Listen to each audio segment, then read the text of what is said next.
Hey guys, this is Woody. Are you tired of preparing dehydrated meals out on the trail?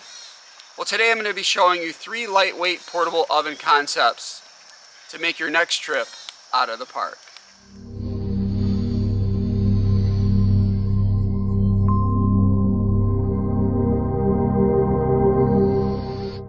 Did you know that you can roast or bake anything in a cardboard box, in a cardboard cylinder such as this, or in these tin pans, same as you can do in a standard oven?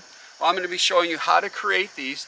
They're very simple, and we're actually going to cook some food. The first example is a standard cardboard box, and in this oven I lined it, the inside, with foil. You want to make sure that you lined every single area of cardboard with foil, because if there is an exposed area, it could get hot and start a fire. I like to even cover the sides and the bottom with 2 or 3 layers.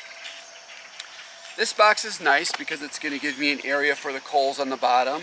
I'm going to use a grate that I'm going to create in the middle, and then I'm going to place my food on top. With any of these examples, you want to make sure that you have clearance on top of the food so that the air can circulate.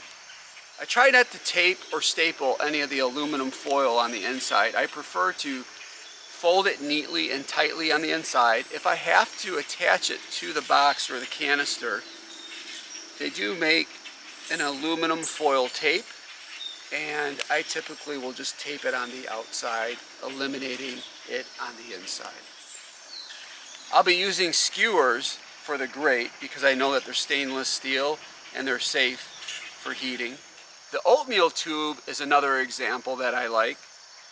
The one thing I want to mention before we go into this one is that if you decide to use an oatmeal tube, it does have a plastic ring on top. You want to make sure that you remove that. And then it's basically just cardboard on the inside. With the tube, the circumference is 5 inches. So you have to be very creative on what you place if you decide to cook in something like this. You could probably take a small metal cupcake holder, but you don't want to go all the way to the perimeter because you want to have air that's able to circulate around it. With the third example, we're using tin pans. So basically you have 2 tin pans, and very similar to these concepts, you're placing the coals on the bottom. I'm using the skewers for the grate, and then you're placing the food on the top. The second tin would be for your cover, and then we have these butterfly clips that we'll be attaching to keep it closed. With this example, I'm also going to be creating some air holes on the bottom for some airflow. So I'm using the Kingsford Match Light brand. They're very easy to light out in the field, and I don't have to bring lighter fluid with me. Each coal is about 40 to 50 degrees Fahrenheit. I tend to think that they're about 40 degrees, and I can always add more later. When you're heating up your coals, you want to make sure that they're very nice and hot before you place them in the containers. If you do that prematurely, they can go out on you, and you'll have to do that again. Alright guys, we're going to get cooking here. I'm going to be bringing over the food. We're going to prepare it. I have some Cornish hens. I have some Bisquick cheese garlic biscuits, and some beef strips for some tacos that we're going to be eating later tonight. If you haven't done so already, please subscribe to this channel, hit that like button, and add some comments below. Let me know what type of food you think would be great cooking in concepts such as these. Middle canister, I'm placing some strips of beef for our tacos tonight. See, it's smoking already. So I already have the Cornish hens in the tin pan oven. So I have 2 in there. It's going to take about an hour to an hour and a half. So one thing to keep in mind with these ovens is that, you know, unlike dehydrated meals, obviously this is going to take a lot longer. It's going to take longer to prepare, and then it's going to take longer to cook. But, you know, it's nice to have something to do sometimes at camp at night. And these are great. They only need a half cup of water.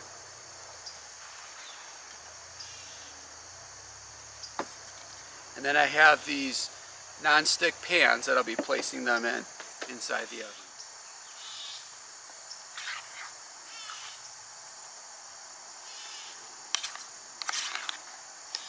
Okay.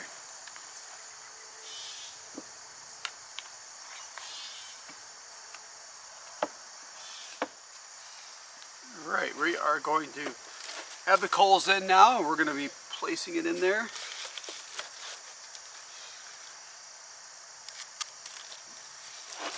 Let that sit for about 15 to 20 minutes. All right, it looks like our biscuits are done, so I'm going to be taking those out here in a few minutes. And just took out our beef. Thought I'd show you that. I'm just going to keep that hot on top for now. And we still have about 20 minutes or so on those Cornish hens. We're going to wait on those. I'm going to add some more coals to that. I'm going to get this out here, wrap this in foil. And then I'd say in probably 30 to 45 minutes we'll be ready to eat.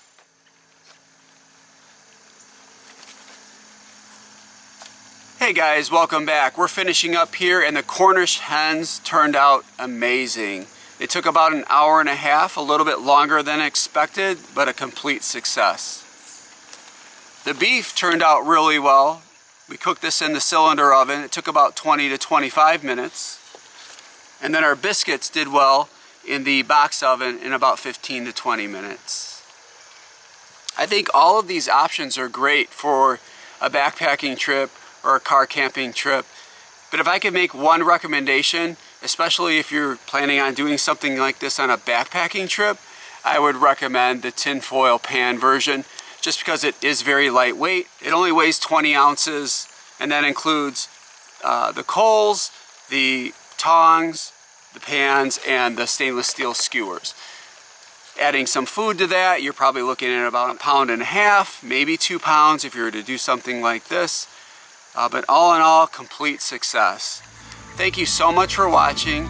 If you haven't subscribed to my channel yet, please do so. Hit that bell button for future notifications. We look forward to providing more video in the future. Stay well. Thank you.